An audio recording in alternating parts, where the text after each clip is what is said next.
Welcome back, everybody. You are watching Join the Journey with the Jacksons. I'm Andrea. I'm Andy. And today we are going to be doing a video about my side of the engagement story. If you were with us last time, you probably watched Andy tell his side of the story.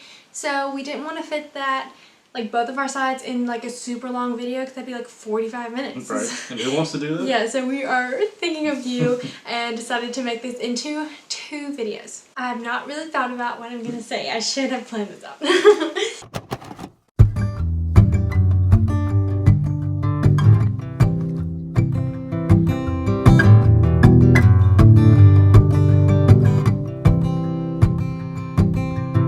For starters, I should probably say that I kind of knew it was coming just by talking with each other in our relationship and talking about our timelines of things. I knew it was coming kind of soon.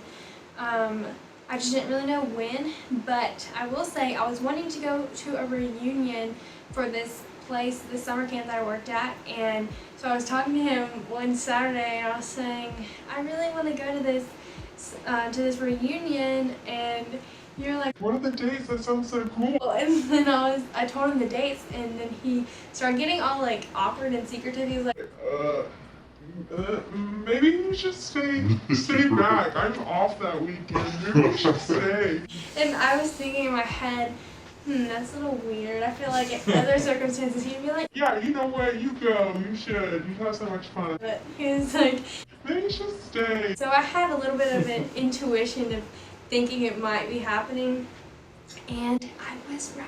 During the week of that weekend, the week prior, someone called me from the church that he did the proposal at, and she was all like, Andrea, we found some stuff that belongs to you. Can you come by Saturday and pick it up? and I was like, sure, and I didn't really think anything of it, but turns out he had priorly, you didn't talk about this in the last episode, but he had planned it to where prior to this, he had planned for her to call me. Like, this was in his plans, and it was very detailed, very good. Good job. Thanks. Well, I should say that on Friday we went to Outback, and I kind of thought it might happen that day, so I kind of looked all dressy. I got it pretty good on that. Yeah. Saturday comes along. It was a normal day. I don't even remember what we did in the morning. I think we like ran errands and hung out. We started watching Chicken Little. Yeah. And having a time doing that. We love watching movies together. And he goes to the bathroom, conveniently enough. He comes back and he's like, My boss called me into work. I've got to go. I was so upset. I almost started crying. I was like, it's your day off. We haven't gotten to spend that much time together recently. Like, I wish you didn't have to go, but I totally understand. And so he leaves, and I was like, well, I'm not going to finish Chicken Little without him. So I didn't finish it. It was about like 30-45 minutes later. It was time for me to go meet this lady at the church that had my things. And so I went to the church, and I started going into the entrance I always go into, and she was like, Andrea, over here. I'm over here. and I was like, why can't I just go in the one I always go into? But fine. We went in, and she said, Yeah, so we found some stuff that's yours. Here's one of the things. and she took me to the chair that I was sitting in whenever he first noticed me. It was the very first time we were like in the same room together, and it was a picture of us. You okay? Yeah. And so I turned over the picture, and it had some really sweet words on it, and super cute stuff. And then she pointed me down the hallway. She was like, Here's some more. and then I looked down the hallway, and there are these little pictures of us all the way down the hallway with writing from him on the other side. So I was like, I know what's happening. I start going and like holding all the photos with me, reading them. It made me cry. And Andy said he could hear me sniffling because I was crying. He could hear me sniffling from around the hallway. And so I get all these photos, and then I turn and I see him, but there are still photos, and there were so much conflicting things in my mind. I was like, I want to run to him, but there are more photos. What do I do?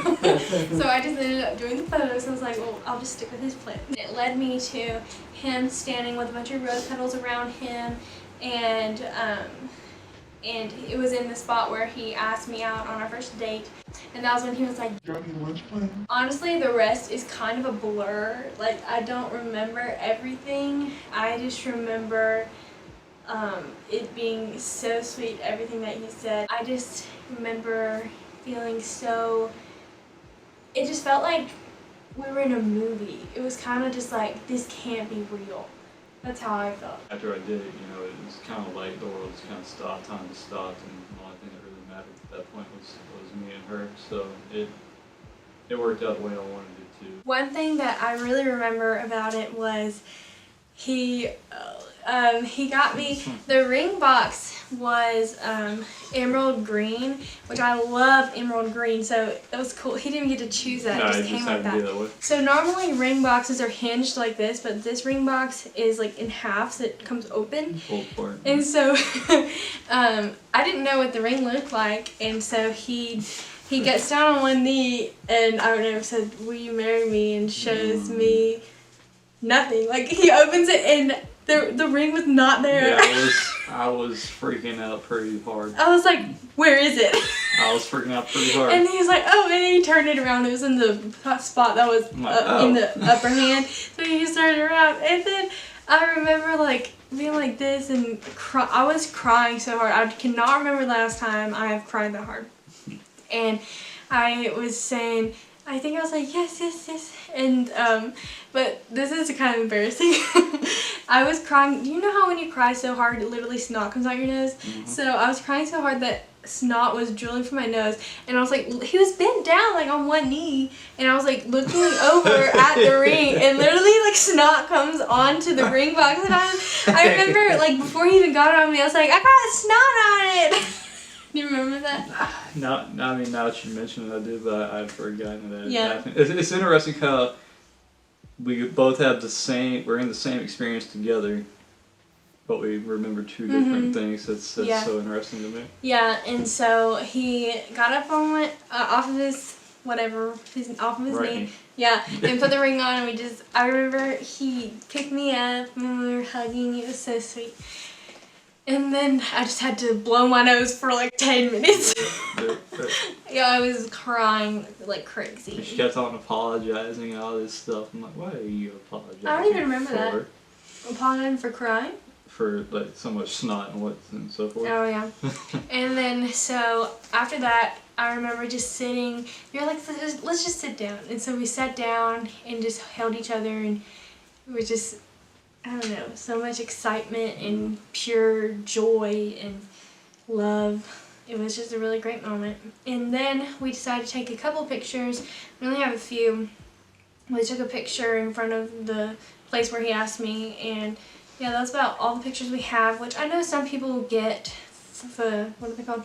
Photographs, like someone to come in and take photographs of this, which I think is cool, but looking back on it, I'm kind of glad that we didn't have I can't say the word photographer, because I looked like a mess. It looked like somebody kicked me in the nose and rubbed red Expo all over my face. I'd rather just have that moment between me and her, and Yeah. not a third person back there. It's too distracting. Yeah, I did like how it was more intimate. It was like, I'm the only person that will know what he said. He's the only person that will know what he said. It's very intimate and private, and I love that.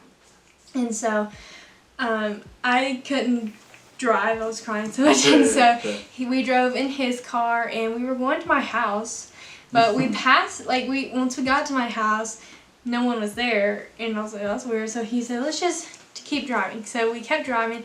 Went to the church where we're actually getting married at, and at the picnic shelter was our family, and they had made, I just thought of something funny. They had made food for us to eat and just enjoy. I remember I forgot, he got me flowers, yellow tulips. Oh, yeah. And I accidentally spilt them in the floorboard of your car. Yeah, I remember that. But so we get there, everybody's like, tell the story. I was like, okay. So funny story about the whole meal. So I was basically at home all day, and my mom was just like cooking food like crazy. She was like, It's time to meal prep. We got to meal prep.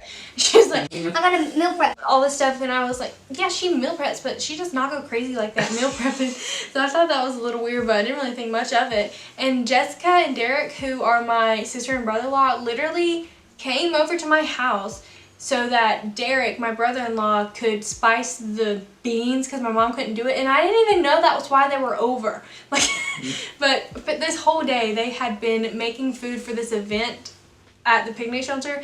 I had no idea. I thought it was for meal prep. Well, we appreciate you tuning in for another episode of Joining the Journey. What? Join the journey. We appreciate you tuning in for another episode of Join the Journey with the Jacksons. Yeah, that's his last name if you haven't picked up on it. It'll be our last name soon. Yeah. So once again, I'm Andy. And I'm Andrea. We appreciate you watching. Yeah, we hope you've enjoyed this episode. Be sure to tune in for next time.